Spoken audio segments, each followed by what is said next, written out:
Ya, entonces comencemos. Entonces, ¿qué es lo que vamos a ver hoy? Bueno, espero que hayan visto el videito que les envié, o sea, digamos la clase invertida o, digamos un material previo para que vieran que de alguna manera eh, les permite tener un poco una idea de qué es lo que vamos a ver hoy, ¿no?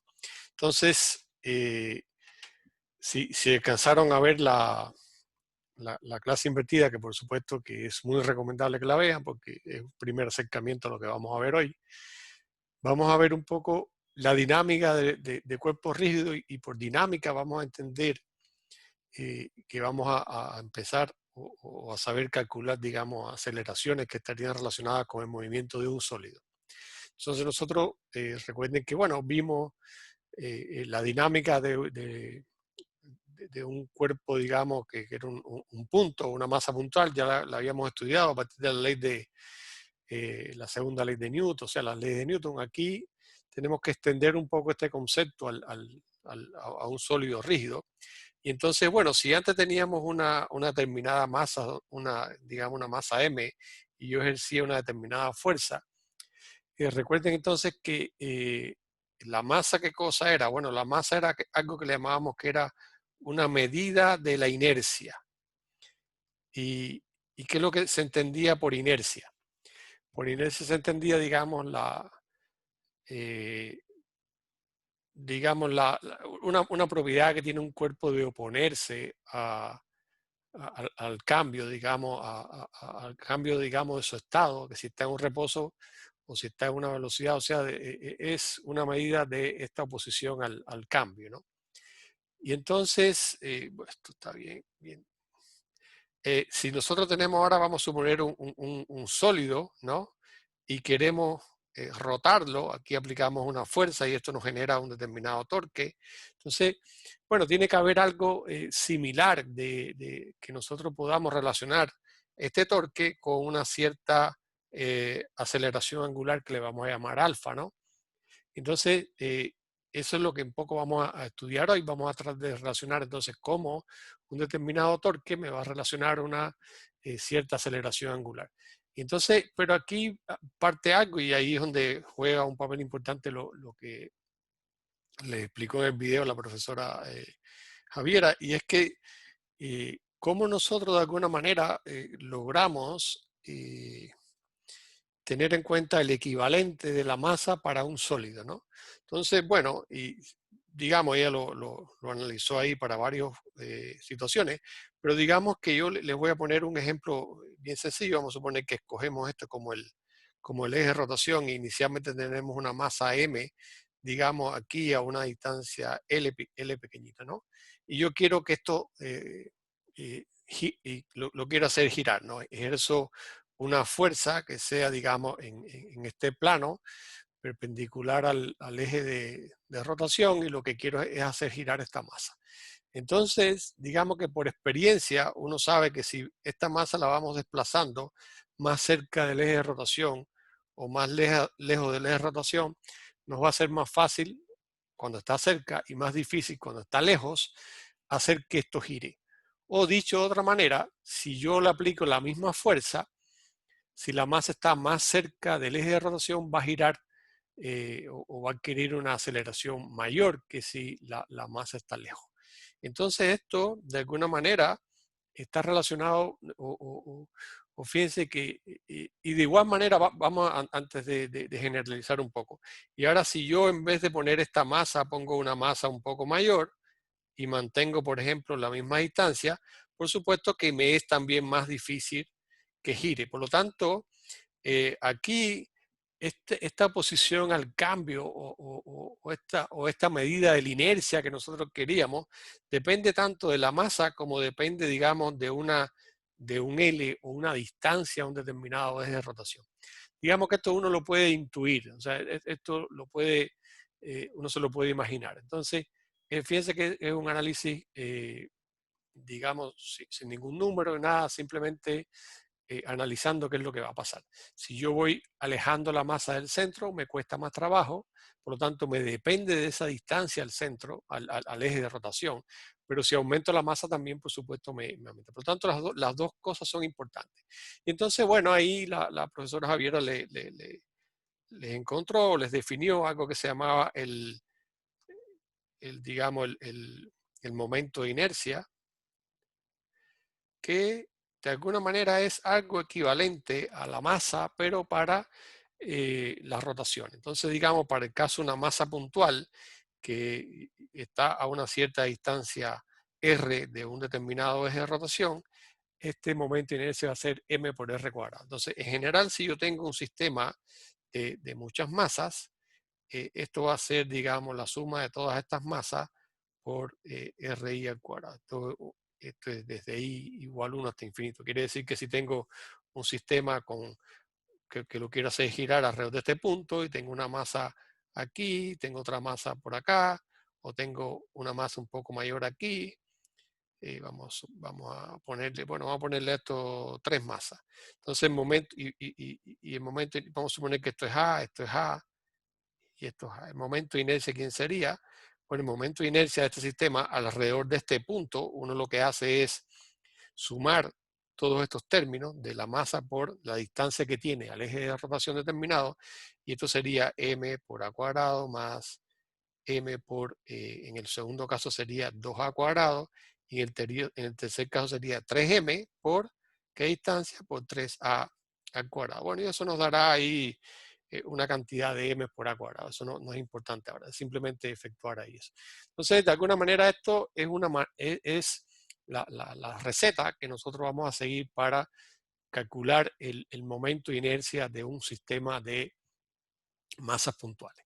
Entonces, si yo tengo, como también lo vieron, si yo tengo entonces un objeto que puede ser, digamos, una barra determinada y lo quiero hacer girar, por ejemplo, alrededor de este punto, entonces la profesora Javier ahí les hizo el caso cuando o les fue sumando como pedacitos pequeñitos. Pero si tenemos un sólido que es rígido, en realidad lo que se hace aquí es una integral. O sea, entonces la definición de momento de inercia sería eh, una integral que sería por todo el volumen o toda la superficie que tiene el sólido, eso.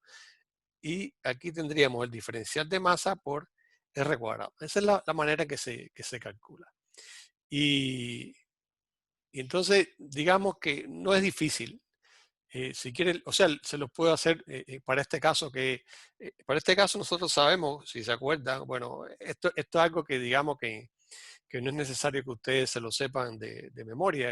Generalmente, digamos, en los certámenes, control y demás, nosotros les entregamos cuánto es el valor de los momentos de inercia determinados sólidos. Por ejemplo, esta barra, cuando tenemos el momento de inercia alrededor de que pasa por un extremo, sería ml cuadrado sobre 3. Cuando pasa por el centro de masa, sería ml cuadrado sobre 12, que ahí fue lo que vieron en el video.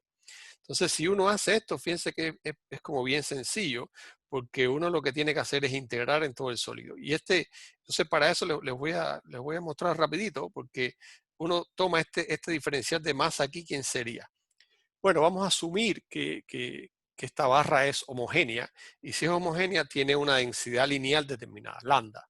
Esa densidad lineal, nosotros, si ustedes se recuerdan, es simplemente la masa que tiene la barra entre la longitud. Eso me da la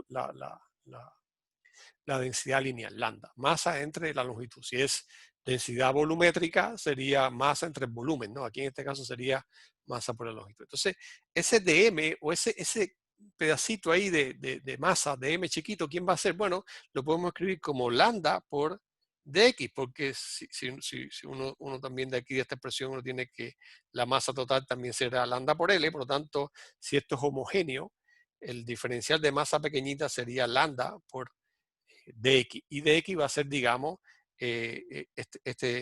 la dimensión de este segmento. Entonces lo que estamos haciendo aquí es cambiando la variable de integración. Esto ustedes lo van a ver después cuando estudien. Entonces aquí en este caso, en vez de r, simplemente vamos a considerar el movimiento a lo largo del eje x. Por lo tanto, mi r va a ser igual a x, porque no tengo otro movimiento en el plano, ¿no? Entonces, fíjense que ahora lo que vamos a hacer es simplemente sustituir este dm en la integral y voy a tener una integral que sea, ¿de dónde, primero, ¿de dónde a dónde va a ser la integral? Bueno, si yo cojo mi eje X aquí y me voy en esta dirección, este sería mi 0, y lo voy a hacer desde 0 hasta L. Esos son los límites de integración. ¿Ok? O sea, a ver, Javier pregunta qué pasa si el radio también va variando. ¿Qué quiere decir que el radio va variando? ¿Puedes hablar? Sí, sí puedo. Sí, sí. Que vaya como moviéndose la masa, Eh, como... O sea, pero bueno, es que no sé si me estás preguntando o no te entiendo bien, porque acuérdate que yo no estoy haciendo el caso, digamos, de que tengo una masa que se mueve, ¿no? ¿Ok? Esta masa no es que se está moviendo, sino que es una barra, ¿no? Que tiene una masa total M, ¿no? Y es una barra sólida. Entonces, la masa total de la barra es M. ¿Ok? Entonces yo quiero ahora calcular cuánto sería el momento de inercia de esa barra. Ya, Entonces uno lo puede ver como la suma de muchas masitas que estarían una del lado de la otra. Que si uno quiere hacer eso bien, tiene que integrar.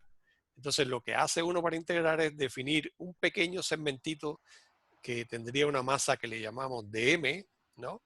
Y ese dm, ¿no? La masa de ese segmento sería ¿quién? Bueno, la densidad lineal que tiene el material por dx, que sería la longitud que tiene ese pedacito de masa, ¿no? Entonces, eso nos va a permitir que donde está el dm, yo voy a poner aquí lambda dx. Esto sería mi dm.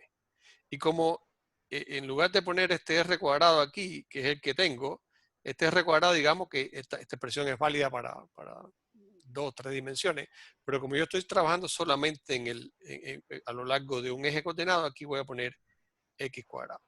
Y entonces esto es una integral que ustedes van a ver que en algún momento que es de las más, es de las integrales estas que son de polinomio, que son muy sencillos.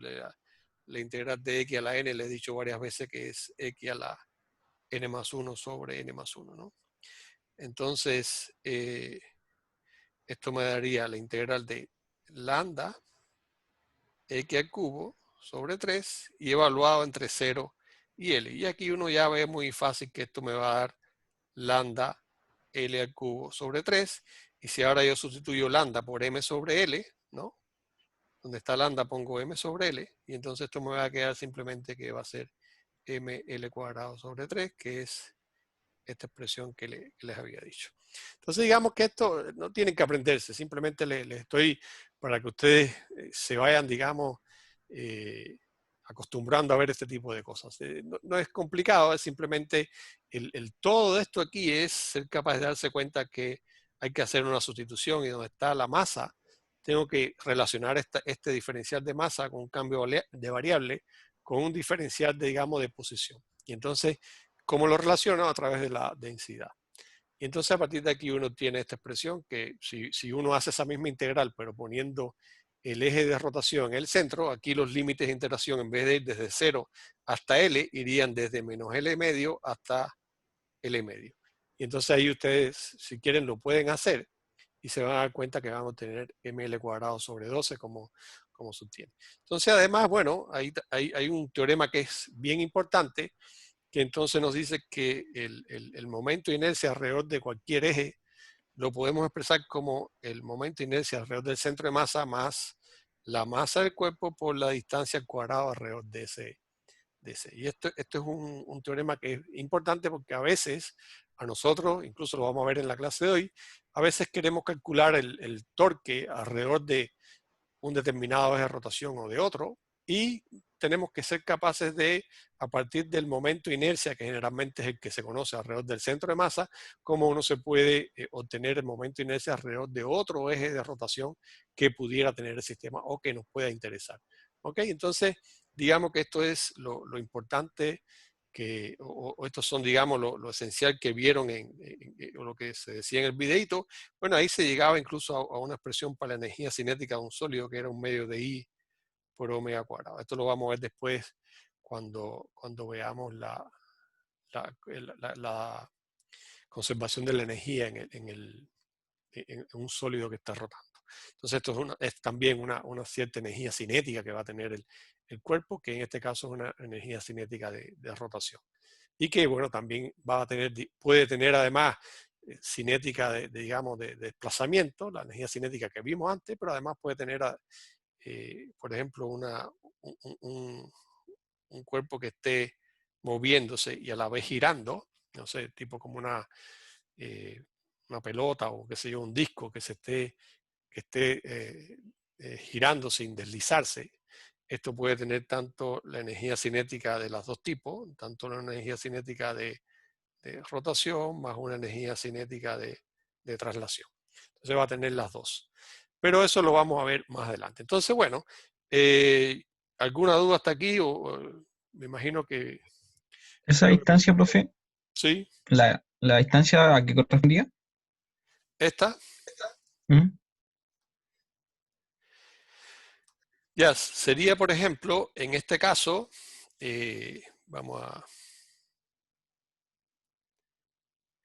sería, por ejemplo, yo tengo la barra, ¿no? Y entonces tengo el momento de inercia alrededor del centro de masa. Ese momento de inercia alrededor del centro de masa, para el caso de una barra, por ejemplo, de masa m y largo L, era ml cuadrado sobre 12.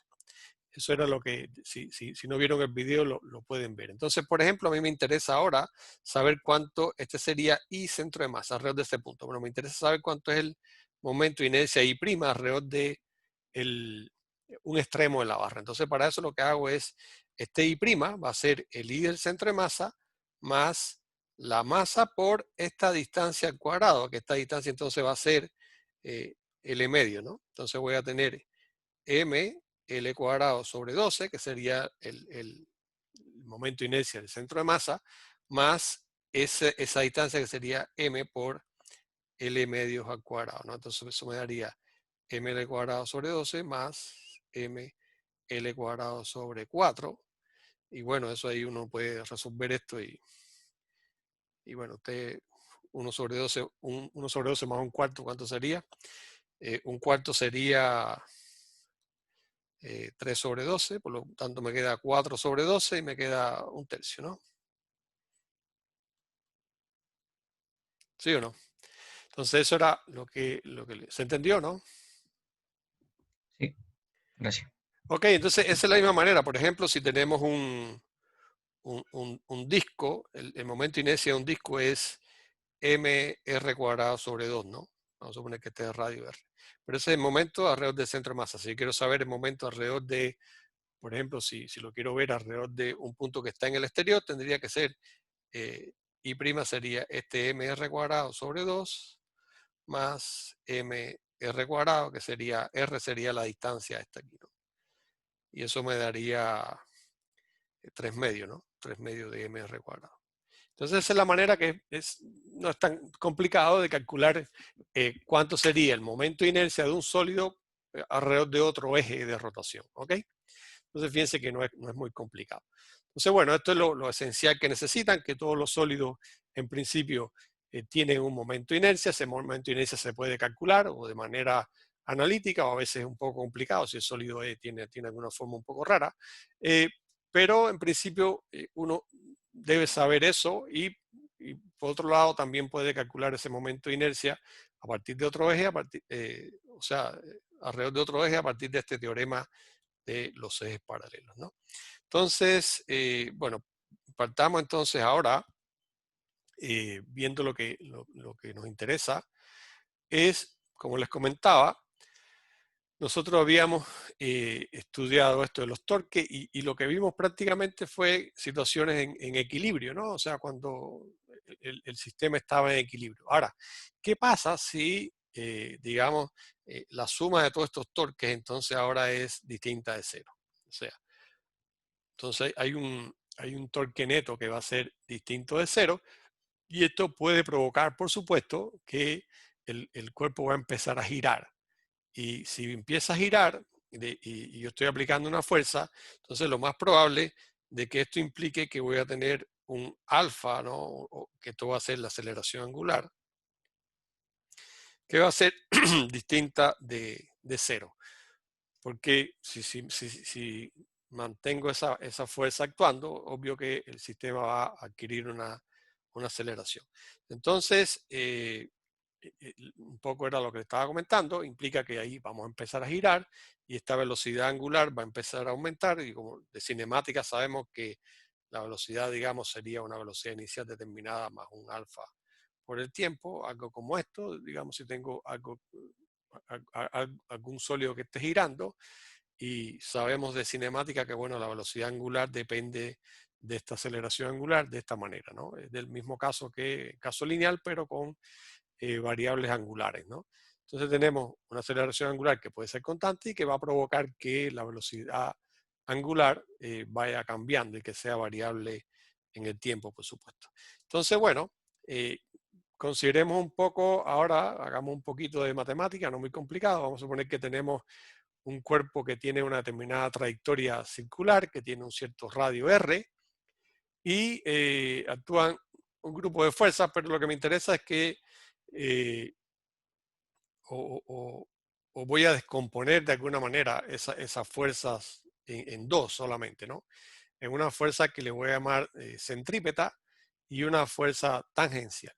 Entonces, bueno, por supuesto, la fuerza centrípeta es la que va hacia el origen, hacia el centro de este círculo, y la fuerza tangencial, por supuesto, que es tangencial a la trayectoria y es perpendicular digamos, al radio que hay entre el origen y el cuerpo. Entonces, por supuesto, que ahora, si yo quiero hallar la fuerza, el torque que me produce esa fuerza neta, yo tendría que el torque lo tendría que descomponer entre los dos, o sea, las dos fuerzas, tendría que ver si realizan torque o no. Entonces, bueno, la pregunta sería, ¿cuál sería el torque de la fuerza centrípeta? ¿No? A ver si me dicen, ¿cuánto sería el torque de la fuerza centrípeta? A ver si no se les ha olvidado en las vacaciones. Con respecto al eje, al centro, al origen, ¿no? Cero. El torque de la fuerza, digamos, centrípeta tiene que ser cero. ¿Y por qué tiene que ser cero? Porque R es paralelo con esto, ¿no? Y por lo tanto el R cruz FC, esto es cero. Recuerden que el producto cruz de dos vectores que son paralelos, que son colineales, es cero. Y por lo tanto el torque que realiza la fuerza, o dicho de otra manera, la fuerza centrípeta no realiza torque. Por lo tanto, la única que realiza torque ahí sería la componente que es tangencial. Y este sería este torque que está aquí, que sería R cruz SF tangencial, ¿no? Entonces sería el torque neto de mi sistema. Entonces, fíjense que, bueno, ahí uno puede, como nosotros vimos, uno puede aplicar la regla en la mano derecha, y recuerden que apuntamos los dedos en dirección a lo largo del radio, desde el origen hasta donde está aplicada la fuerza, giramos en dirección a donde está la fuerza, y el pulgar nos dice la dirección. En este caso, el torque, que es un vector estaría apuntando hacia afuera, en este caso de la pantalla, ¿no? Entonces, esa sería la dirección. Entonces, sí, y por demás, entonces uno puede, y aquí hay una pequeña manipulación que estamos haciendo, uno puede, digamos, donde está, aquí voy a ocupar esto para no rayar, tengo esta expresión que, bueno, que el torque es simplemente R cruz F, y como R y F son perpendiculares, ¿no? Entonces ahí simplemente R cruz F me va a dar la dirección esta normal al plano, por eso hemos introducido aquí este vector n, este n unitario, me está diciendo que es el vector unitario que sale del plano, que ahí estaría representado aquí, ¿no? El torque neto tendría una cierta magnitud y la dirección me la está dando este vector n que estaría fuera del plano, ¿no? Entonces, esto sería R por Ft, sería la magnitud que tendría ese torque. Y entonces yo puedo poner o puedo escribir esa fuerza como la masa por la aceleración tangencial. Entonces la masa por la aceleración tangencial sería esa fuerza, ahí estoy aplicando de alguna manera la segunda ley de Newton, y por otro lado nosotros vimos cómo se relacionan las variables angulares con las variables lineales. Entonces la aceleración tangencial, esta sería igual al radio por alfa, que sería la aceleración angular. Entonces, fíjense que esta es la manera en que esta aceleración tangencial se relaciona con la aceleración angular. Bueno, de la misma manera que la velocidad lineal es r por omega, que sería la velocidad angular. Entonces, digamos que estas son las dos expresiones que me relacionan las magnitudes lineales con las magnitudes angulares. Entonces, bueno, ahora sustituyo en esta expresión donde está la aceleración tangencial, sustituyo r por alfa, que es esto que está, y voy agrupando términos. Tengo el término este que sería mr cuadrado, alfa, y bueno, el vector n que me dice la dirección del torque. Pero como ya recién vimos, este mr cuadrado sería el momento de inercia de una partícula que gira alrededor de un eje y esa partícula de masa m que está a una distancia r del centro. O sea, tengo un sistema aquí, este sería mi origen, ¿no? Vamos a suponer que este es mi origen, y tengo una partícula que está a una masa que está a una distancia r, eso está girando así, a una distancia r, por lo tanto el momento de inercia de esto sería mr cuadrado. Y entonces, fíjense que aquí puedo entonces llegar a una expresión donde el torque neto, ¿no?, es simplemente el momento de inercia por alfa, donde alfa es la aceleración angular. Entonces, fíjense que ahí ya tenemos una similitud que, si ustedes se dan cuenta, se parece mucho, porque nosotros teníamos que la segunda ley de Newton, la fuerza era masa por aceleración. Bueno, ahora que estamos en movimiento, digamos, de rotación, lo que tenemos es que el torque es este momento de inercia, que sería, como les comentaba, lo equivalente a la masa o el momento de inercia, y aquí tendría la aceleración angular alfa. ¿Ok? ¿Alguna duda? ¿Alguna pregunta?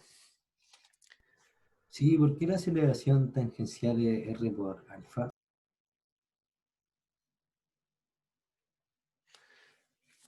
Bueno, eso en algún momento lo dedujimos. Se lo puedo... eh, esto es como se llama, historia antigua, pero todo parte de que si yo tengo vamos a suponer que tengo aquí, este es mi radio R, tengo un ángulo θ, ¿no? Y este es lo que se llama el arco, ¿no?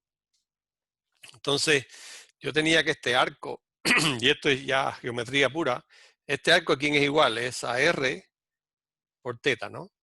Entonces, si yo tengo un sistema donde, claro, algo que se está moviendo con una cierta velocidad aquí, ¿no? Eh, digamos que SS, yo lo puedo escribir, lo voy a hacer de esta manera porque, para que lo vean mejor, ¿no? SS lo puedo escribir como la velocidad por el tiempo, ¿no? Pero a la vez, si yo tengo un cuerpo que está en este punto, en ese mismo intervalo de tiempo, pasa desde este punto a este punto, su velocidad angular, ¿quién va a ser? Bueno, la velocidad angular va a ser ese ángulo dividido entre el tiempo, o dicho de otra manera, θ va a ser omega por el tiempo, ¿no? Entonces, si uno sustituye aquí, se va a encontrar que velocidad por el tiempo es r por omega por el tiempo, se simplifican los tiempos y me queda que la velocidad es r por omega. Y de igual manera, uno hace, y por analogía, va a obtener lo mismo, que la aceleración lineal va a ser la aceleración angular por r. ¿Ok? ¿Se entendió? Sí, Ya, entonces, bueno, llegamos a que el torque neto es I por alfa. Entonces, veamos ahora cómo podemos modelar o cómo hacemos la modelación eh, para una determinada situación, cuando tenemos un determinado cuerpo rígido y queremos ver cómo se relacionan todas estas magnitudes. Entonces, digamos que lo que vamos a hacer cuando tengamos una determinada situación, como esta que vamos a ver, donde, por ejemplo, vamos a tener aquí una polea que va a tener una cierta masa, y al tener una cierta masa, y por eso es que en muchas ocasiones, no sé si se acuerdan, cuando hacíamos problemitas de esto de polea, que unía determinados cuerpos, no sé, como este, que tenía un cuerpo aquí, aquí había una cierta polea y aquí caía otro cuerpo. Nosotros siempre decíamos que la masa de esta polea la hacíamos cero, o la despreciábamos, porque si nosotros considerábamos la masa de esa polea, vamos a tener que considerar, digamos, que nos cuesta un determinado, o nos cuesta algo moverla, ¿no? O sea, tenemos que hacer algún esfuerzo extra para moverla y por lo tanto eso me influye en la aceleración del sistema. Entonces eso es lo que vamos a ver ahora. Ahora vamos a quitarle, digamos, esta restricción y vamos a ponerle una masa a esa polea. Entonces, ¿qué es lo que vamos a hacer? O en general, digamos, vamos a hacer digamos, un análisis muy similar a lo que hacíamos antes, pero ahora con un poquito más de ingredientes, pero en esencia es lo mismo. Vamos a, digamos, a construir, podemos hacer el diagrama de interacciones. Si ya ustedes saben las fuerzas que actúan y demás, bueno, a veces no es necesario, pero digamos que siguiendo un orden lógico, uno debiera decir, bueno, con quién interactúa este cuerpo, con quién no, y cosas por ese estilo para cuando tenga algún tipo de duda, cuáles son las fuerzas que están actuando sobre el sistema. A partir de ahí uno hace entonces el inventario de las fuerzas, cuáles son las fuerzas que están, y bueno, construye el diagrama de cuerpo libre. Y a partir de ahí, bueno, cuando construye el diagrama de cuerpo libre, lo que hace es, bueno, se da una dirección determinada de movimiento, que es lo que se dice aquí como predicción de la aceleración, y uno construye las ecuaciones a partir de ese diagrama de cuerpo libre, ¿no? O sea, aplicando tanto vamos aquí a aplicar tanto la ley de Newton, o sea, para el caso, digamos, de la dinámica translacional como la dinámica rotacional. O sea, esta ecuación que vimos sería como la segunda ley de Newton, pero para el caso de la rotación de un cuerpo rígido, ¿no? O de un sólido. Entonces, a partir de unas determinadas ecuaciones, bueno, que vamos a tener, que hay que trabajar con ellas, vamos a calcular las aceleraciones, las fuerzas y todo lo que digamos que nos interese o nos pidan, ¿ok? Entonces, bueno, esto es como un flujo de trabajo que vamos a seguir, pero que digamos que, por ejemplo, el primer caso generalmente ya, no sé, nosotros ya podemos saber quiénes son las fuerzas que están interactuando y nos va a ser un poquito más fácil. Podemos empezar simplemente a partir de los diagramas de cuerpo libre, si en algunos casos, ¿ok? Entonces, bueno, fíjense aquí y vamos a hacer una pregunta y esto quiero que piensen, ¿no? Entonces, fíjense que si vamos a suponer que aquí tengo esta polea, ¿no? Y aquí voy a tener una cierta tensión. Y aquí también voy a tener una cierta tensión que en el caso que nosotros habíamos visto cuando considerábamos a la polea sin masa, esas tensiones eran iguales.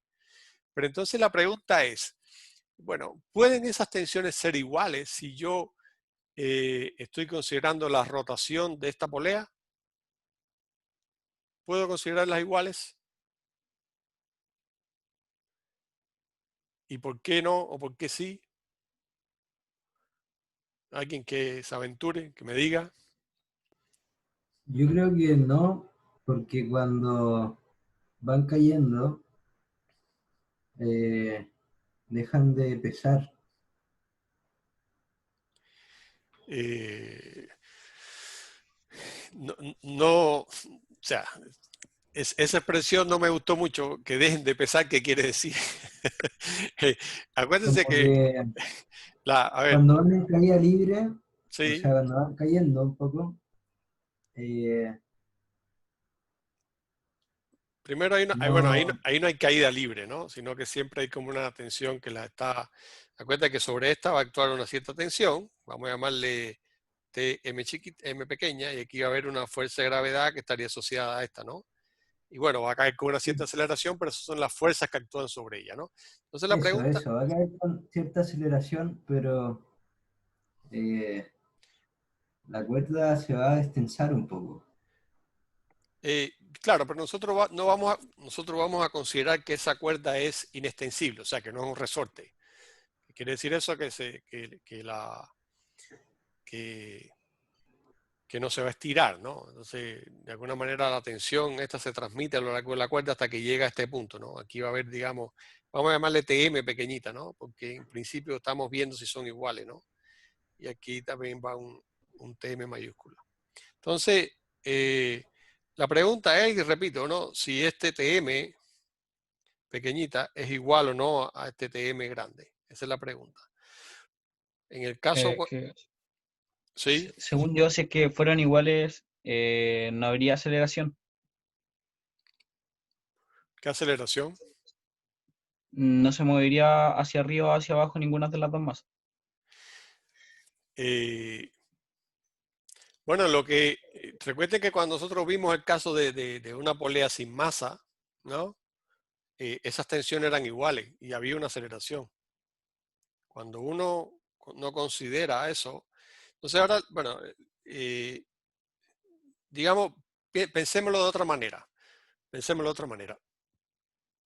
Para que gire esa polea, ¿qué tiene que pasar? Para que gire la polea, ¿qué tiene que pasar? ¿Tiene que haber una fuerza mayor que otra? Tiene que haber una fuerza mayor que otra. ¿Por qué? Porque la sumatoria de todos los torques tiene que ser igual a, digamos, a este I por alfa, ¿no? Entonces, si está girando, significa que hay una cierta aceleración angular, ¿no? Que, bueno, ya vimos que se relaciona con la aceleración lineal, ahora lo veremos, pero tiene que haber una cierta aceleración angular. Y para que esto ocurra, la suma de todos los torques, o sea, el torque M menos el torque M pequeñita, tiene que ser distinto de cero. Si no, no gira. O sea, es como que yo estoy haciendo una fuerza en esta dirección, ¿no? Y una fuerza en esta otra dirección. Y si las dos son iguales, bueno, no logro que, imagínense que tenga ¿cómo se llama este juego? Un tío vivo, no sé cómo se le llama acá. Esto es donde están los niños que se ponen y empieza a girar, ¿no? Si alguien se pone en una esquina y empuja en una dirección y otro en la otra esquina, en el otro extremo, apuntando en dirección contraria, si esas fuerzas son iguales no se va a mover, ¿no? Entonces, para que eso se mueva, tiene que haber que la diferencia entre las fuerzas sea distinto de cero. Entonces, eso es lo que tiene que pasar aquí. Tiene que pasar que una de las dos tensiones tiene que ser mayor que la otra para que gire la, la polea esa. O sea, estamos considerando, digamos, que ese hilo está enredado de tal manera que no se desliza. En el caso de cuando se desliza, que era, digamos, un poco el caso ideal que nosotros estábamos viendo antes, bueno, ahí no me importaba si la polea giraba o no, porque había como las dos fuerzas podían ser iguales, porque no había nada para hacer rotar eso. ¿Ok? Entonces, y lo otro es que, por supuesto, que en el caso que nosotros estábamos despreciando, diciendo que esta masa de la polea era cero, bueno, lo que estábamos diciendo es que su momento de inercia es cero. Y si su momento de inercia es cero, entonces, bueno, la fuerza podía ser cero. O sea, las fuerzas eran cero. ¿Se entiende ahora? O sea, noten ahora que las dos, la aproximación. En la aproximación, cuando hago masa de la polea cero, de alguna manera estoy diciendo que su momento de inercia sea cero, y eso me implica que las dos fuerzas pueden ser iguales, de todas formas va a girar. ¿Ok? O se puede deslizar el sistema, da lo mismo. Pero aquí en este caso, como tiene masa, a mí me cuesta girar la polea. Necesito una fuerza neta para hacerla girar. No puede ser que la tensión 1 y la tensión 2 sean iguales, porque si no, no la hago girar. ¿Se entendió ahora el punto? Sí. ¿Y esa fuerza neta que se habla tendría que ser la diferencia de las masas? La diferencia es las tensiones. La diferencia es las tensiones. ¿Ok? Bueno, eventualmente las tensiones estarán. Ahora, vamos a ver las ecuaciones. Esa pregunta es como intuitiva. Claro que si las masas son iguales, no pasa nada, ¿no? O sea, si las masas son iguales, no va a haber aceleración. Pero cuando las masas sean distintas, está claro que una tiene la fuerza de gravedad que actúa sobre una, o el peso, entre comillas, de una, es mayor que la de otra, y eso es lo que hace que el sistema eventualmente se va a mover, ¿no? Pero eso. Uno lo que, en vez de hablar de, bueno, son las masas, sino que si yo lo dijera ahora de manera, digamos, bien rigurosa, nos diría que, claro, las masas son diferentes y eso implica que sus fuerzas o sus pesos son distintos, y eso eventualmente va a llevar a que el sistema se va a mover con una cierta aceleración. Pero eso lo va a decir las ecuaciones, o sea, eso lo van a decir una vez que yo escriba cuáles son las ecuaciones de movimiento del sistema. ¿Ok? Entonces, esta era la pregunta, ¿no? Entonces, si yo tengo, este sería como el diagrama de cuerpo libre para la polea, ¿no? Tendría, fíjate que la polea estaría aquí anclado al techo, y aquí habría una cierta reacción, que sería la interacción de la polea con el techo. Además está una tensión y está la otra, ¿no? Entonces la pregunta es, bueno, si yo tengo este R que está aquí, este R no realiza torque. ¿Por qué no realiza torque? Porque pasa por el centro, ¿no? Y ya vimos que las fuerzas que pasan por el eje de rotación no realizan torque, hay que tener un cierto brazo. Ahora, esta tensión y esta, como estarían puestas aquí, no me producirían torque si fueran iguales, como recién estuvimos hablando, ¿no? Entonces, la pregunta sería, que era un poco la que le estaba diciendo antes, ¿qué debería pasar con esas tensiones? Entonces, como el torque neto va a ser igual a este momento de inercia por esa aceleración angular, por esa, digamos, yo empiezo a girar esto, él empieza a moverse y por lo tanto hay una aceleración ahí implícita y por lo tanto el torque neto tiene que ser distinto de cero. Y si el torque neto es distinto de cero, eso implica que, digamos, vamos a llamarle este T1 y T2, implica que T1 tiene que ser desigual de T2. Tiene que haber una diferencia de las dos tensiones para que se produzca un torque neto. ¿Ok? Y eso haga que gire el sistema. Entonces, en este diagrama de cuerpo libre, digamos, extendido, ahora nosotros tenemos que considerar la masa de la polea. Entonces, esa masa de la polea y esa, digamos, fuerza extra que tengo que hacer para hacerla girar, me lleva a la conclusión de que tiene que haber un torque neto distinto de cero, y este torque neto, por supuesto que tendría que venir de T1 y de T2, porque, bueno, también es verdad que nos faltaba además el peso de la polea que estaría aquí, y estaría esta reacción, estaría esta tensión y esta otra tensión, ¿ok? Entonces, bueno, estas serían las fuerzas que estarían actuando sobre esa polea. ¿Ok? Aquí tenemos un diagrama donde estamos poniendo no solo las fuerzas, sino además en qué posiciones están, y eso me permite ver si realizan torque o no. Por lo tanto, si esto gira alrededor de este eje, las únicas fuerzas que realizarían torque serían esta y esta otra, porque estas dos pasan por por el eje de rotación y por lo tanto no me realizan torque. Recuerden que el torque es R cruz F y por lo tanto tiene que haber, no pueden ser, R y F no pueden ser paralelos. ¿Ok? Entonces, fíjense que ahora es un poquito más complicado porque nosotros tenemos que incluir en este caso el diagrama digamos, el diagrama de cuerpo libre tiene que hacerse para este cuerpo, tiene que hacerse para este otro y tenemos que hacérselo además a la polea. Tenemos que hacer 3 diagramas de cuerpo libre. Y este, digamos, va a ser un diagrama de cuerpo libre, digamos, extendido, que vamos a llamarle, porque vamos a considerar la extensión del cuerpo, ¿no? Y este sería un diagrama de cuerpo libre y otro diagrama de cuerpo libre. Entonces voy a tener 3 diagramas de cuerpo libre, para cada uno de ellos voy a tener ecuaciones y, bueno, que las voy a vincular o que las voy a unir entre ellas a través de determinadas magnitudes, como puede ser la aceleración. ¿Ok? Entonces, claro, un poco lo que estábamos diciendo aquí es que yo voy a tener, voy a construir los diagramas de cuerpo libre para todos los cuerpos, el extendido y estos diagramas de cuerpo libre cuando sea necesario. Voy a predecir una dirección de movimiento, que en este caso, digamos, pudiera ser en esta dirección, si asumimos que esta masa es mayor. Y a partir de aquí, de los diagramas de cuerpo libre, voy a construir las ecuaciones de movimiento y después voy a conectar las aceleraciones lineales y angulares con estas formulitas que vimos anteriormente, que ustedes me preguntaban, de que vinculan las magnitudes lineales con las angulares. Y, bueno, puedo hacer los cálculos. ¿Ok?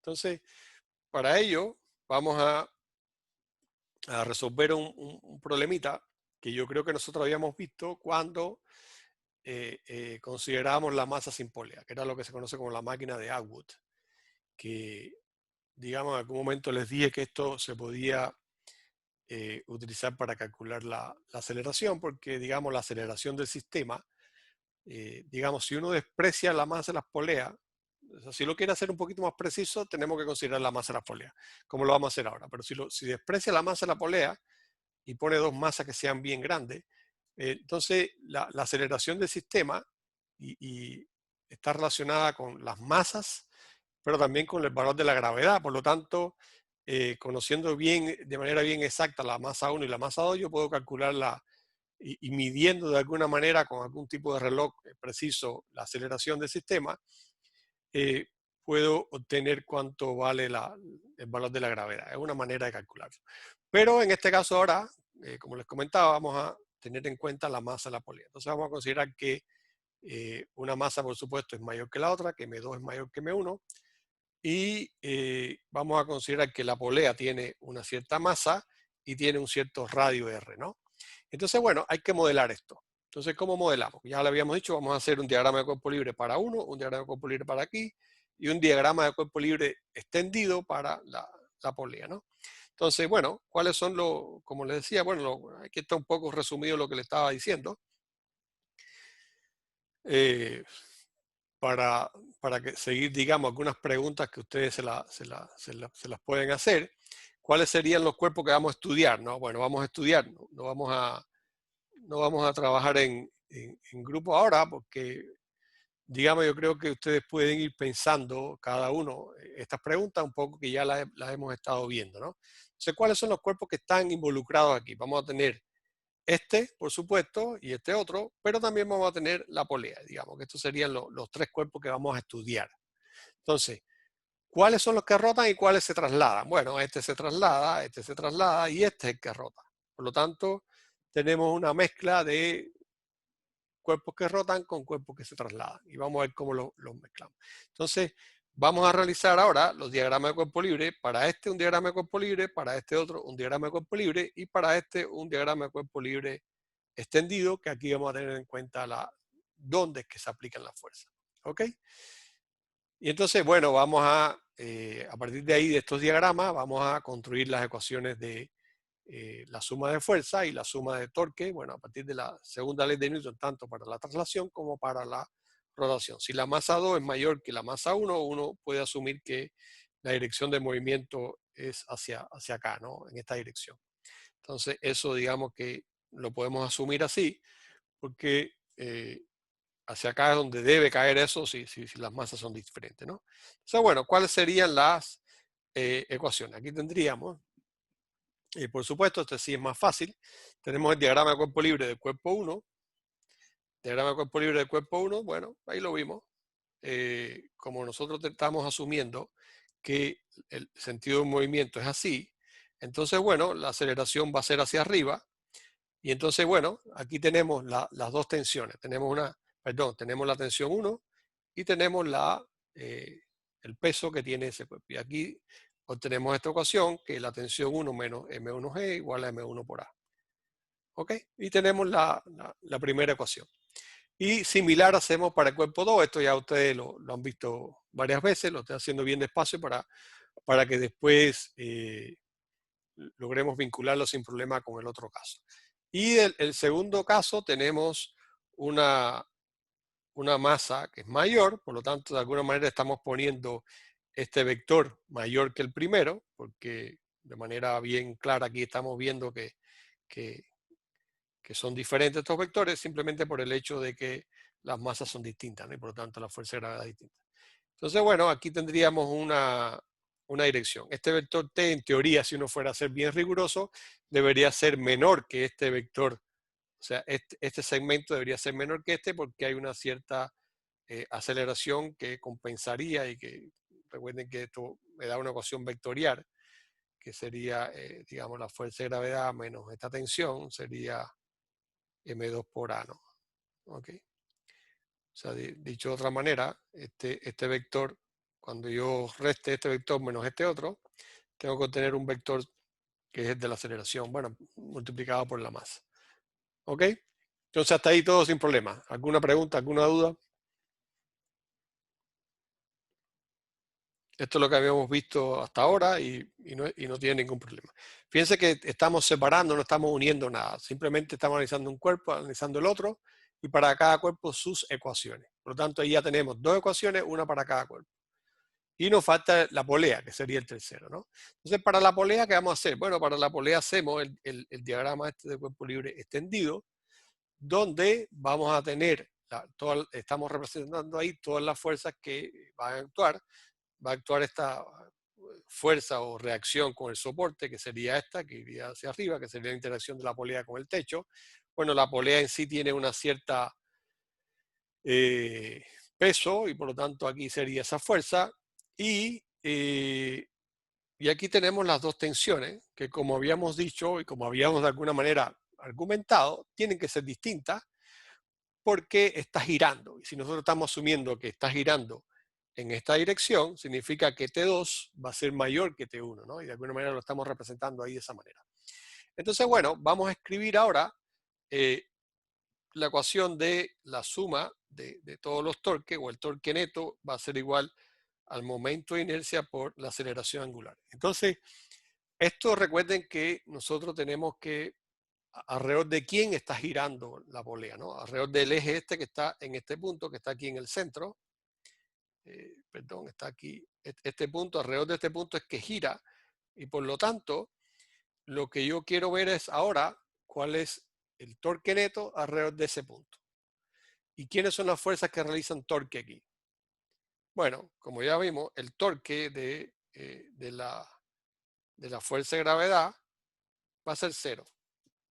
Porque es paralelo, o sea, está en la misma dirección que el radio, o sea, la dirección de donde actúa la fuerza y el radio son lineales, ¿no? O de hecho, si actúa en el mismo centro, el radio sería 0, ¿no? Por lo tanto, no hay torque. El torque también asociado a esta fuerza del soporte también es 0 porque está también actuando o en el centro o actúa a lo largo de esa línea que pasa por el centro y por lo tanto también sería 0. Por lo tanto, las únicas dos fuerzas que hacen torque alrededor de ese eje serían T2 y T1. ¿Ok? Entonces, si nosotros estamos asumiendo que este T2 es mayor que T1, entonces puedo escribir que T2 por R, que sería, recuerde que el torque es R cruz F, ¿no? Y aquí el ángulo entre la fuerza y R es 90 grados, por lo tanto el seno del ángulo ese es 1, el seno de 90 es 1, por lo tanto ahí me queda simplemente T2 por R menos T1 por R, porque T1 el torque lo haría en sentido contrario. Recuerden que para escribir los torques tenemos que asumir una dirección determinada. En este caso estamos asumiendo que esta dirección, o sea, el torque es positivo cuando entra a la pantalla y por lo tanto el torque 2, este sería positivo y el torque 1 sería negativo. Y eso igual a I por alfa. ¿Ok? ¿Alguna duda ahí? ¿Preguntas?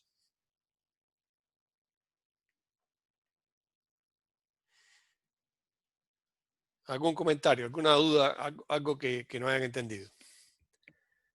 ¿La aceleración angular en qué se mide?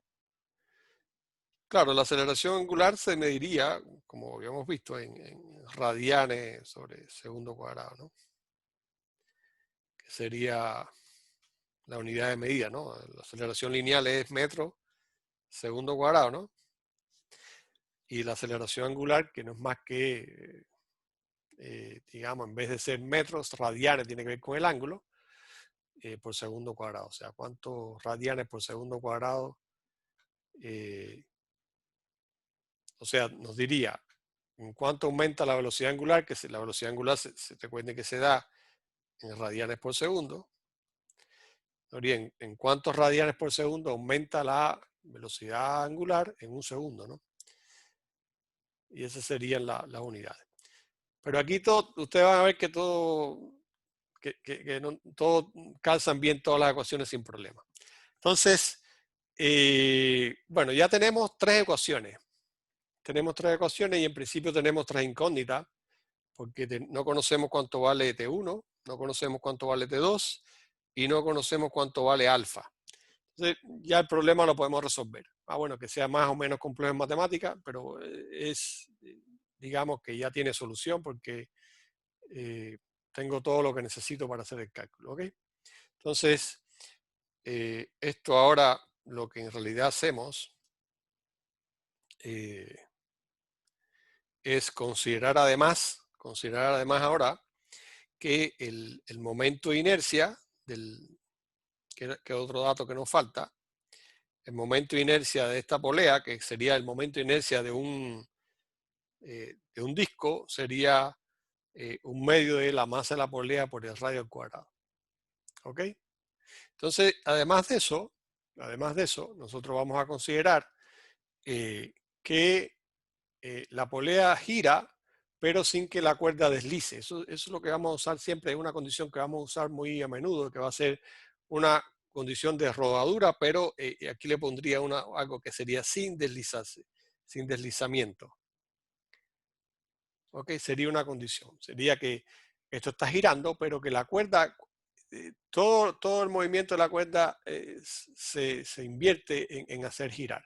Es como cuando uno va en un auto, que si uno, o una bicicleta, que se ve más claro, si yo giro, cuando la rueda de la bicicleta dé una vuelta, bueno, camina exactamente el perímetro que tiene la rueda. Se llama rodar sin deslizarse, significa que todo el movimiento está, de alguna manera está rodando sin que se deslice. O sea, se entiende. No sé si les queda alguna duda, lo pueden pensar, pero es exactamente eso. Cuando hay algún tipo de deslizamiento, obvio que la distancia recorrida no es exactamente igual a al perímetro que tiene esa rueda. Entonces, aquí pasa, o estamos considerando lo mismo, que cuando está girando esta polea, la cuerda no se desliza. Por lo tanto, todo lo que se desplaza la cuerda está asociado a la rotación. ¿Ok? Entonces, de ahí podemos ocupar lo que me preguntaban hace un rato, que lo debo tener por aquí.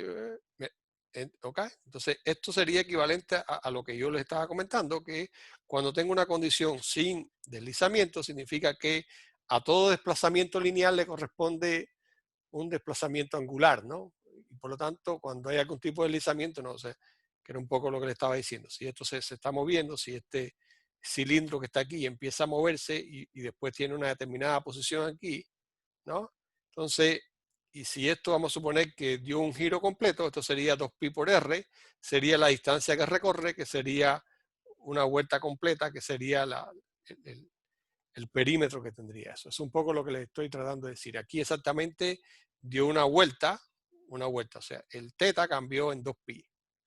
Y a ese 2pi le corresponde un desplazamiento lineal del perímetro. Y eso es un poco lo que quiero que les vean. Y eso es como estamos vinculando las variables lineales con las variables angulares.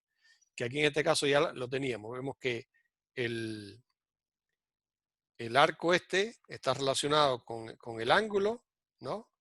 Fíjense que de aquí sale, esto ya lo habíamos visto, de aquí sale que si teta es igual a 2pi, bueno, pues el arco es simplemente 2pi por r, ¿no? Que es el perímetro de la circunferencia. Entonces, de igual manera, la velocidad lineal se relaciona con la velocidad angular de esta manera, a través de este r, y la aceleración lineal o la aceleración tangencial, porque una aceleración que es perpendicular, digamos, al radio este que se forma, está relacionada con la aceleración angular de esa manera. Ok, entonces ahora vamos a aplicar esta condición. Esto se llama aplicar la condición de rodadura o rodamiento sin deslizar. Significa que cada vez que le digan a ustedes eso, yo voy a poder aplicar estas ecuaciones. ¿Qué quiere decir? Que la velocidad se relaciona con la velocidad angular, la velocidad lineal se relaciona con la velocidad angular de esta manera, y la aceleración angular se relaciona con la aceleración lineal de esta manera. ¿Ok? Si se desliza, yo no puedo asegurar eso. ¿Ok? ¿Quedó claro?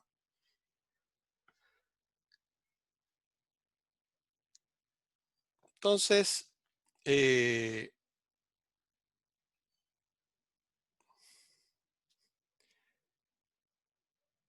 bueno, yo quiero, bueno, aquí ya le ponen directo la ecuación, pero podemos invertir unos minutitos para que vean cómo se llega, que no es muy complicado. Entonces, ¿qué vamos a ocupar? Vamos a ocupar que el momento de inercia es un medio de la masa de la polea por el radio al cuadrado. Y vamos a ocupar además la relación que hay entre la aceleración lineal y la aceleración, angular. Estas dos magnitudes se relacionan a través de radio. Por lo tanto, en la ecuación 3 que voy a tener, después lo vamos a resolver, o vamos a ver si aquí me alcanza, pero vamos a tratar de hacerlo, ¿no? Entonces tengo, fíjense, la ecuación 3, voy a trabajar en la ecuación 3. Tengo T2 por R menos T1 por R, pero ahora donde está I, ¿no? ¿Qué voy a poner? Bueno, su expresión, que sería un medio de la masa de la polea por el radio al cuadrado. Y esto lo voy a multiplicar por alfa. ¿Y alfa quién es? Alfa es la aceleración lineal entre el radio. ¿Ok? Entonces fíjense que aquí un radio de esto se me va a simplificar con uno de estos y el otro se me va a simplificar con estos dos. ¿Ok? Entonces me va a quedar una ecuación muy compacta que me queda que T2 menos T1 va a ser igual a un medio de la masa de la polea por la aceleración. ¿Sí o no? ¿Lo vieron o no? Sí, Ya, y entonces a mí nunca me gusta poner las ecuaciones así, porque me gusta resolverlas. Imagínense que tenemos esta y tenemos esta, ¿no? Entonces tenemos T1 menos M1G igual a M1 por A, y después tenemos M2G menos T2 igual a M2 por A. ¿Ok? Esta es mi ecuación 3, esta es mi ecuación 1, perdón. Esta es mi ecuación 1 y esta es mi ecuación 2. Y entonces lo que yo siempre les digo, cuando ustedes lo escriben así, simplemente suman y ya van a tener se me van a simplificar las tensiones. Sumen las tres ecuaciones para que se den cuenta que si suman esas tres ecuaciones, entonces lo que van a encontrar es que esta tensión 1 se va a ir con esta tensión 1 y esta tensión 2 se va a ir con esta tensión 2. Y por lo tanto me va a quedar una expresión que M2G menos este término que no se me simplifica, menos M1G, va a ser igual a todo lo que está en el lado derecho. Estoy sumando las ecuaciones. Cuando sumo las ecuaciones, sumo todo el lado izquierdo y sumo todo el lado derecho. Y aquí me queda M1 más, perdón, me queda M1, ahí se ve bien todavía. M1 más M2 más un medio de la masa de la polea por la aceleración. Y si uno despeja aquí, me queda esta expresión que ustedes están viendo ahí. ¿Ok? O sea, la aceleración es M2 menos M1 por G, ¿no? Que sería el término a la izquierda, dividido entre todo esto. ¿Se entendió? ¿Quedó claro?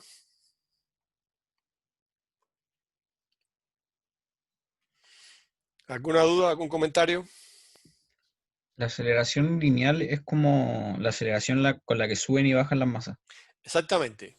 Entonces esa es la aceleración lineal. Si yo quiero saber ahora cuál es la aceleración angular con la que está, o la aceleración angular de la polea, bueno, pues es simplemente esto, ¿no? La aceleración angular sería esta aceleración que calculé entre el radio. No sé, y si tengo los números para eso, lo sustituyo, qué sé yo, y voy a obtener un valor para la aceleración angular que está teniendo esa polea. ¿Ok? Y por supuesto, aquí también uno puede pedir otras cosas, como si una vez que tenga la aceleración, puedo calcular cuánto vale la tensión 1 o puedo calcular cuánto vale la tensión 2. ¿Ok?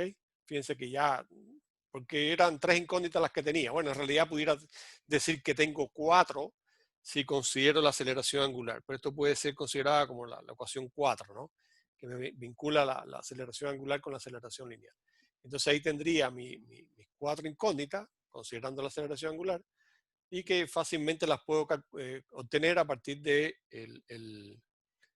la expresión de la aceleración. O sea, calculo cuánto vale la aceleración, aquí calculo cuánto vale T1, aquí calculo cuánto vale T2, y a partir de esta otra ecuación calculo cuánto vale la aceleración angular. ¿Ok? Entonces ya tengo todo lo que necesito. Entonces fíjense, si se dan cuenta y si alguien se acuerda de este problemita cuando lo hicimos, si uno pone que esta masa es 0, ¿no? Me queda exactamente igual a lo que uno tiene cuando uno considera la rotación de la polea. Este término se simplifica porque sería la masa 0. Y me queda que la aceleración es simplemente M2 menos M1 entre la suma de las masas. Y por eso les comentaba que esto era un método bueno para calcular la aceleración, porque si uno hace M2 y M1 bien cerca, ¿no? Que la masa se diferencie un poco, que lo que va a pasar es que la aceleración va a ser pequeña. y si la aceleración es pequeña la puedo medir más fácil. O sea, lo pongo a una cierta altura, entonces mido el tiempo y ya a partir de ahí, por cinemática, como estudiamos al principio, puedo calcular cuánto vale esa aceleración. Y si calculo cuánto vale la aceleración, conociendo las masas, puedo calcular cuánto vale el valor de gravedad. Por eso les decía que este era un método que se pudiera ocupar para calcular cuánto vale la aceleración de la gravedad en un determinado sitio, o sea, en un lugar determinado de la Tierra, ¿no? Y era simplemente ocupando esta máquina que se conoce como la máquina de Atwood, y repito, haciendo esta diferencia de masas bien cerquita, logro que la aceleración sea bien pequeña. ¿Ok? ¿Se entendió? ¿Alguna otra pregunta?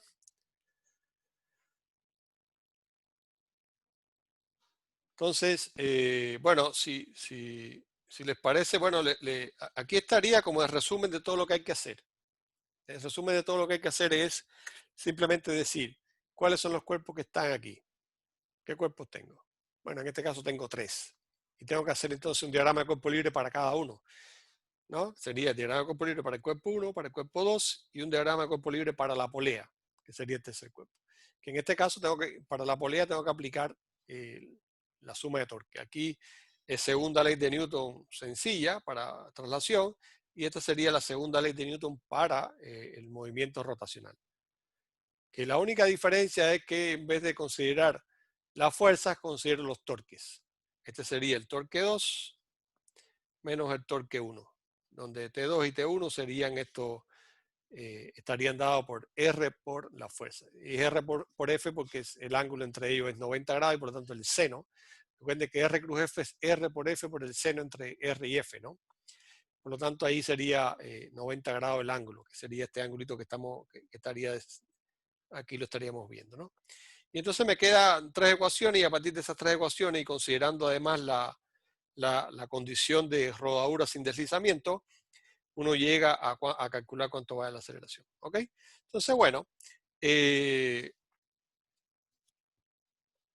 entonces fíjense que si uno tiene, además, si uno puede tener casos donde, ahora vamos a ver este caso que es el yo-yo, pero vamos a ver, digamos, casos que pueden ser como una esfera maciza cayendo por un plano inclinado, ¿no? Vamos a suponer que tenga un plano inclinado, esto está cayendo aquí. Y entonces no solo está girando, ¿no? Está girando y va cayendo. Entonces la pregunta es, bueno, ¿cómo sería la aceleración de esto? Este es un problema típico que vamos a ver después, o que si no en tareas o si no ustedes lo van a tener que hacer, pero es un problema bien, bien clásico. Entonces, aquí vamos a tener que ver problemas donde hay una traslación y además hay una rotación. Están las dos cosas. Entonces vamos a tener, a pesar de que tengamos un solo cuerpo, vamos a tener una ecuación para la fuerza, digamos, para la segunda ley de Newton de traslación y una para la rotación. Si quieren, si tenemos tiempo, a final de la clase regreso aquí para ver el yo-yo, pero el yo-yo es muy similar a este problema, un poquito diferente, pero no tan diferente. ¿Ok? Entonces, vamos a analizar ahora este caso donde tenemos un cuerpo que está descendiendo y a la vez se está desarrollando de la cuerda, ¿no? Entonces, bueno, fíjense ahí qué es lo que tenemos, qué es lo que tenemos que hacer. ¿Cuál sería la estrategia? Está un poco que habíamos hablado de todo lo que debemos hacer. Bueno, tenemos que hacer el diagrama de cuerpo libre para el cuerpo. En este caso, como tenemos un mismo cuerpo que tiene tanto fuerzas como torques, por llamarlo de alguna manera, le vamos a hacer vamos a escribir tanto la sumatoria de todas las fuerzas, quién es, esto va a ser igual a la masa por acción, pero también vamos a tener que escribir que la sumatoria de todos los torques va a ser igual a este I por alfa, ¿no? Vamos a escribir ambas ecuaciones, son las herramientas que nosotros vamos a ocupar. Y bueno, recuerden que eventualmente podemos ocupar que este A y este alfa se relacionan a través de esta ecuación, ¿no? Que es la que me relaciona las componentes lineales con las angulares. ¿Ok? Entonces, bueno, vamos a ver qué es lo que vamos a hacer. Entonces, bueno, lo primero que tenemos que ver es bueno, con quién interactuando ese disco. O sea, qué fuerzas son las que actúan sobre él. y respecto a qué punto está rotando. Entonces habría que realizar entonces el diagrama de cuerpo libre para cada uno, o sea, para el cuerpo, un diagrama de cuerpo libre que serían las fuerzas y un diagrama de cuerpo libre extendido. Digamos que lo podemos hacer, en teoría podemos hacer un diagrama de cuerpo libre solamente el extendido y escribir unas ecuaciones para la segunda ley de Newton translacional y una para la segunda ley de Newton relacionada con la rotación. ¿Ok? Y entonces, bueno, aquí ustedes me pueden ir diciendo cuáles son las fuerzas que actúan sobre el cuerpo. Vamos a suponer, lo estamos considerando un disco de masa m y que tiene un cierto radio r. ¿Cuáles son las fuerzas que actúan? A ver, piensen ustedes, les voy a dar, piense cada uno, pero bueno, si alguien ya tiene la respuesta lo voy a decir, pero está claro que aquí las fuerzas no son muchas las que hay. ¿Cuáles son las fuerzas que actúan sobre el cuerpo? ¿Qué fuerzas actúan? La tensión y el peso. Claro, aquí va a haber una tensión y por supuesto va a haber un peso aquí o la fuerza de gravedad, ¿no? Que es la que está actuando. ¿Hay alguna otra fuerza? Bueno, no que conozcamos, porque el cuerpo, si despreciamos, digamos, el roce con el aire, que siempre lo hacemos, las únicas fuerzas que va a actuar o con quien va a interactuar el cuerpo es con quién, con el hilo, a través de la tensión, y con vamos a suponer que aquí, por supuesto, está la Tierra por acá abajo, y hay una fuerza de gravedad. Entonces, son las fuerzas que actúan. Entonces, bueno, y otra pregunta, bueno, con respecto a qué punto estaría rotando el cuerpo. Eso es una pregunta que a veces tiende a confundir. ¿Alrededor de quién está rotando el cuerpo, no? Respecto a qué punto pudiera rotar el cuerpo. O alrededor de qué punto está rotando el cuerpo. ¿Qué ustedes creen?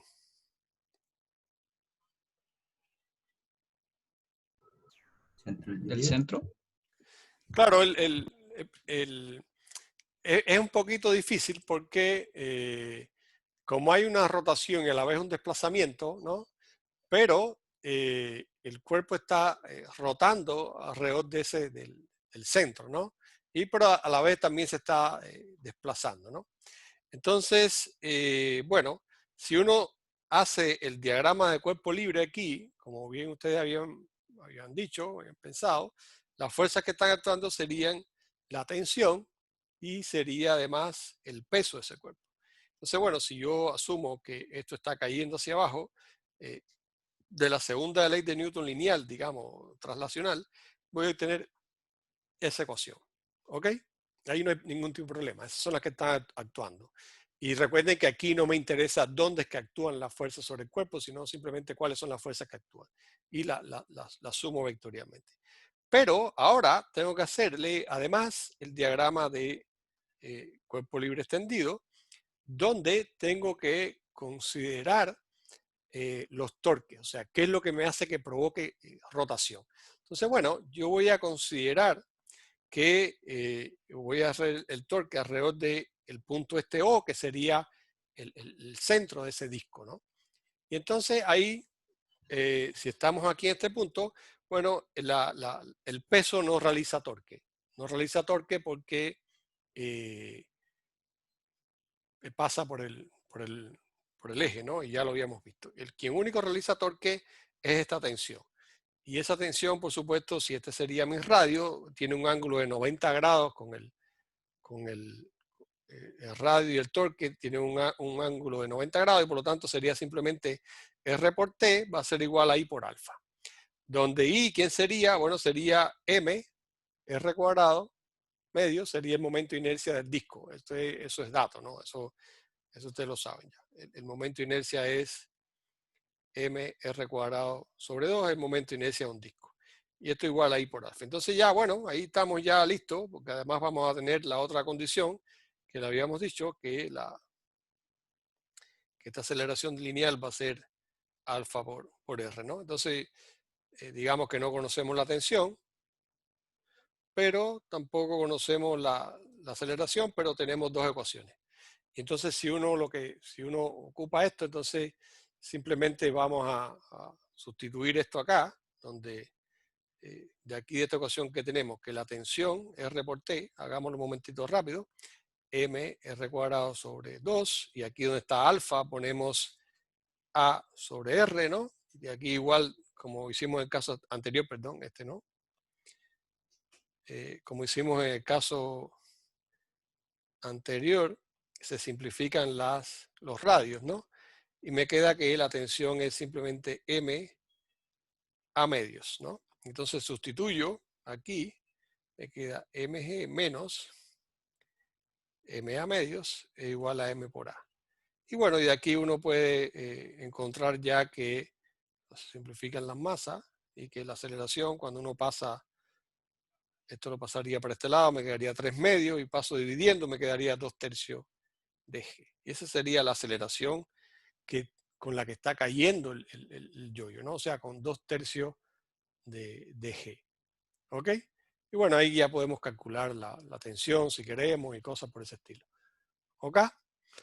Entonces, fíjense que aquí nosotros pusimos este es el mismo resultado. Pusimos el torque respecto a este punto O.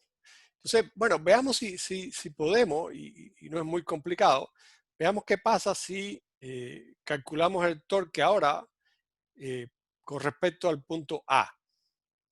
¿Ok? Con respecto a este punto. Es válido también.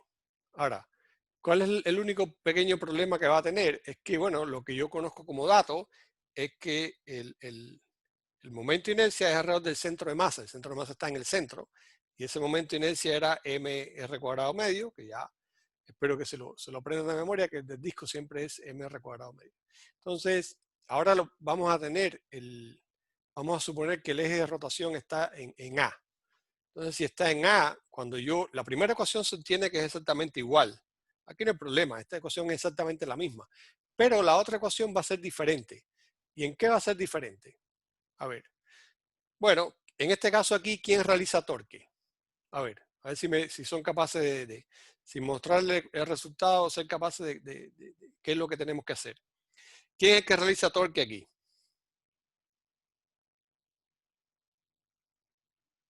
¿Quién realizaría el torque entonces? O sea, ¿quién sería el que alrededor de ese punto haría girar el cuerpo?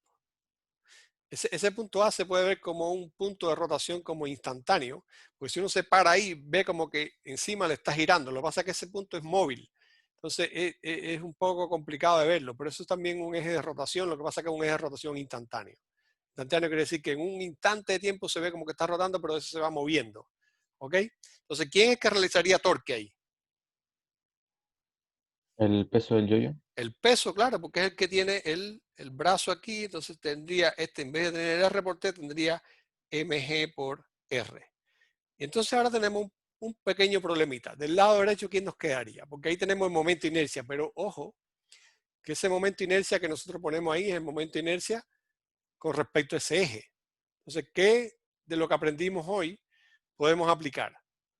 ¿Cuál sería el momento de inercia con respecto a ese eje de rotación? Porque fíjense que yo tengo que poner el momento de inercia alrededor del eje de rotación que yo estoy ocupando para escribir mis torques. Por lo tanto, aquí tendría que poner un eje de rotación que no necesariamente es igual al eje de rotación al momento de inercia del que pasa por el centro de masa. Ya vimos que depende de dónde yo escojo mi eje de rotación, me cambia los momentos de inercia. Por lo tanto, este momento de inercia que sería prima, ¿quién sería? A ver si se acuerdan lo que vimos hoy en clase.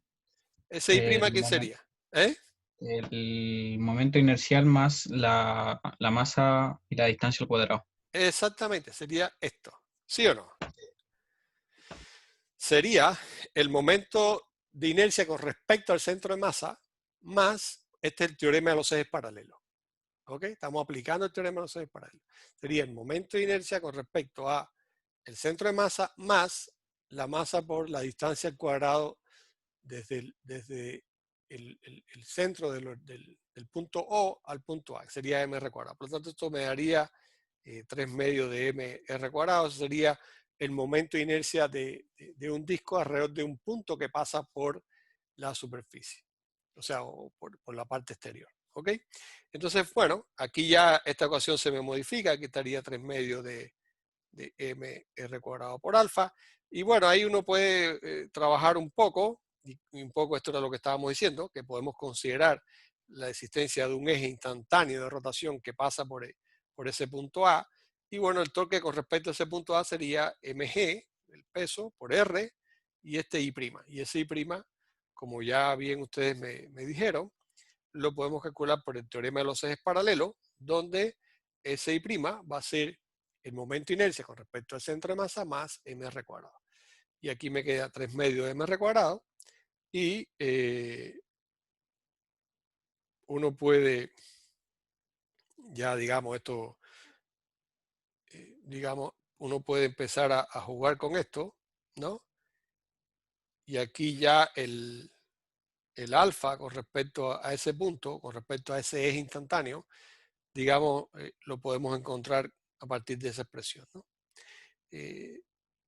Claro, y obvio que da lo mismo, o sea, A da 2G sobre 2 tercios de G, ¿no? Está claro que da el mismo valor de aceleración, ¿no? Y entonces fíjense que aquí daba igual considerar un eje de rotación o el otro, lo que es un poquito más engorroso, un poquito más complicado, ocupar el punto A como eje de rotación, simplemente porque es más dificultoso encontrar el momento de inercia con respecto a ese punto, pero tampoco es que sea muy complicado, ¿ok? Entonces, a ver si, no, aquí no hay nada más. Entonces, bueno, veamos si rapidito, ¿alguna duda, algo que quieran de todo esto? ¿Alguna pregunta? ¿Quedó claro?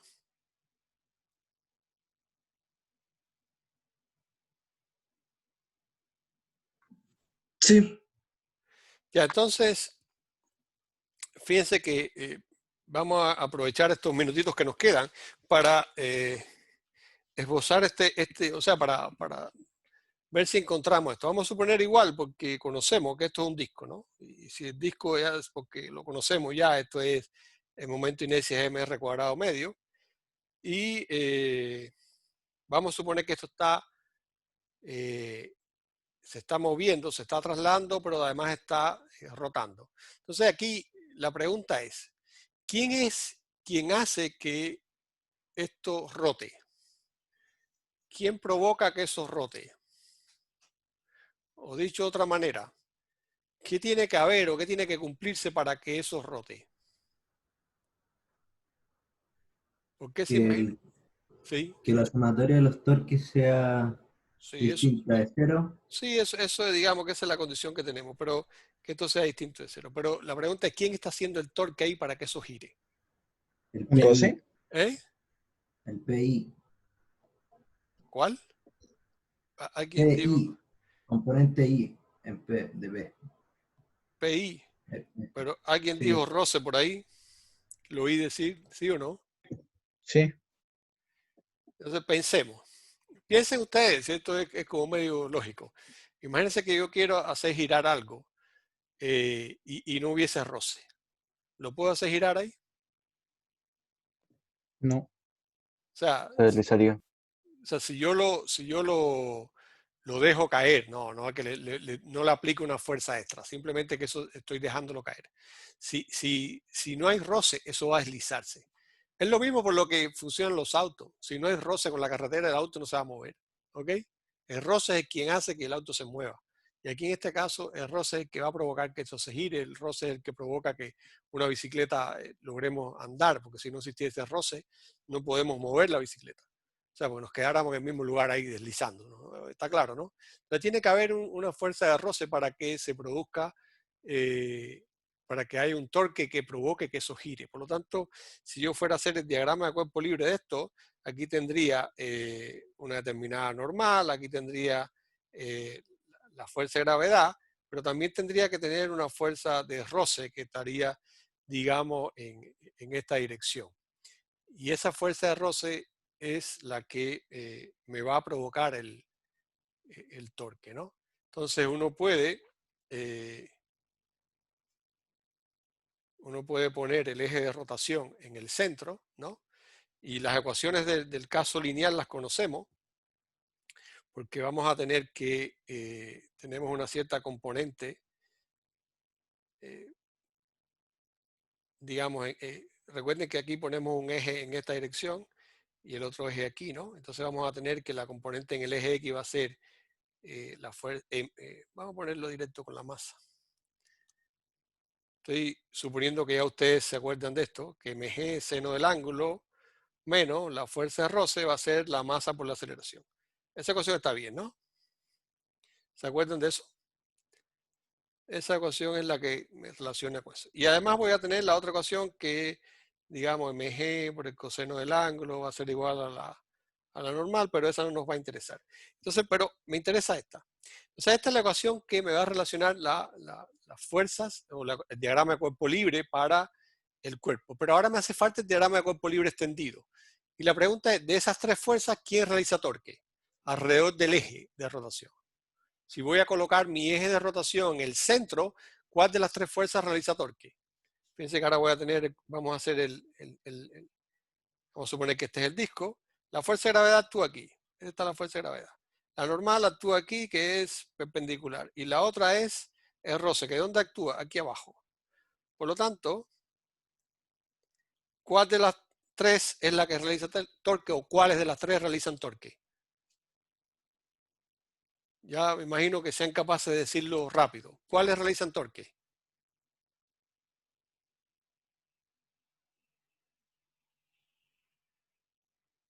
El PX y el FR. Acuérdate que, mira, la fuerza de gravedad actúa en el centro, en el origen. Por lo tanto, el radio es cero. La fuerza de gravedad actúa en el centro de masa. Por lo tanto, el torque con respecto a ese punto es cero. No realiza torque. La fuerza de gravedad no realiza torque ahí. La normal también Ya, actúa a lo largo del eje S. Por lo tanto, tampoco realiza torque. La única fuerza que realiza torque ahí es la fuerza de roce que tiene ese brazo, porque el R estaría aquí, ¿no? Y está actuando. Por lo tanto, la ecuación del torque sería R por la fuerza de roce va a ser igual al momento de inercia por alfa. Y bueno, ya aquí tenemos las dos ecuaciones necesarias para resolver el problema, además de A, que la aceleración es alfa por R. Entonces, fíjense que aquí ya simplemente uno puede sustituir aquí, y esto, nos quedan 2 minutos, así que podemos hacerlo sin problema. Bueno, llegamos a esta ecuación que nos dice que, bueno, mg por el seno del ángulo menos la fuerza de roce es m por a. Y por otro lado, digamos a que r por la fuerza de roce es igual a i por alfa. Y entonces tenemos que i es m, r cuadrado medio, y también tenemos que a es alfa por r, ¿no? Entonces aquí hacemos lo mismo que hicimos hace un rato.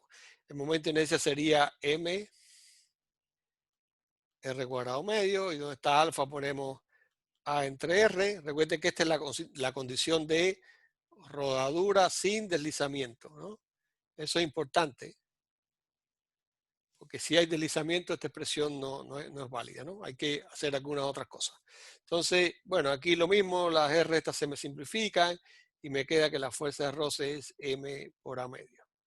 Y entonces sustituyo aquí arriba y me queda mg seno de teta menos m a medio es igual a m por a. Perdón, esta es la misma m, ¿no? M por a. Por lo tanto, uno puede, y este es m también. Todo tiene la misma masa. Por lo tanto, las masas se van a simplificar. Y este a lo paso para acá y me queda g por el seno del ángulo es igual a 3 medios, ¿no? 3 medios de a. Por lo tanto, me queda que la aceleración en este caso sería 2/3 de g por el seno del ángulo. ¿Ok? Y esta sería la expresión. Fíjense que es distinta a lo que nosotros teníamos cuando la caída libre. Si ustedes se recuerdan, cuando es deslizamiento puro, eso era g por el seno del ángulo. Ahora tenemos una diferencia que está en este 2/3. ¿Ok? O sea, fíjense que de alguna manera esta aceleración es menor que la otra. O sea, cae más lento porque de alguna manera está también girando. Y cuando veamos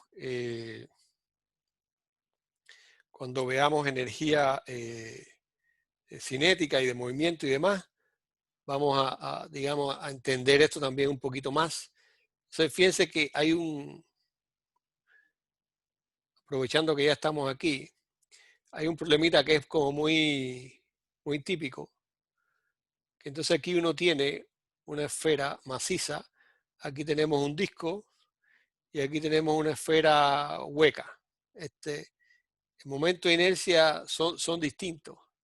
Aquí tenemos un I1, un I2 y un I3. Entonces la pregunta es cuál llega primero. Y entonces esto tiene que ver con cómo están relacionados los momentos de inercia. Entonces los voy a dejar aquí, los quiero que piensen. Entonces, ¿qué es lo que pasa? ¿Cuál de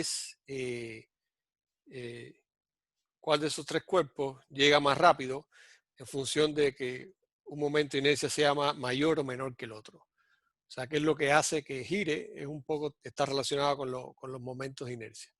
Como vieron, si le invito igual que si acaso vean el videíto de nuevo de Javiera, que ella hizo un experimento con un disco con dos masitas, que en un caso estaban cercanas al centro y en otro caso estaban alejadas del centro. En este caso, por ejemplo, este sería un I1 y un I2. El I2 va a ser mayor que el I1 porque aquí tengo masas más alejadas del centro. Y entonces ella vio que esta masa o este cuerpo que tenía un momento de inercia menor llega más rápido que el otro que tiene mayor momento de inercia. De alguna manera, y si uno calcula las aceleraciones, por supuesto que les va a dar que son distintas porque están relacionadas con estos momentos de inercia. Entonces, los dejo que piensen en esto para que se imaginen cómo es que pasa esto, ¿no? Fíjense que en el caso cuando tenemos una masa y que se desliza, la aceleración no importa de la masa, es siempre la misma. Pero cuando tenemos un cuerpo que está girando, me aparecen unos coeficientes aquí, ¿no? En este caso me quedaba que la aceleración para el disco era 2/3, ¿no? Me aparecía un 2/3. Y esto tiene que ver con la forma que tiene el cuerpo. Por lo tanto, uno pudiera esperar que si son momentos de inercia distintos, este factor va a cambiar. Y por lo tanto la aceleración va a cambiar. ¿Ok? Así que bueno, dejemos hasta aquí esto. ¿Alguna pregunta, algún comentario final?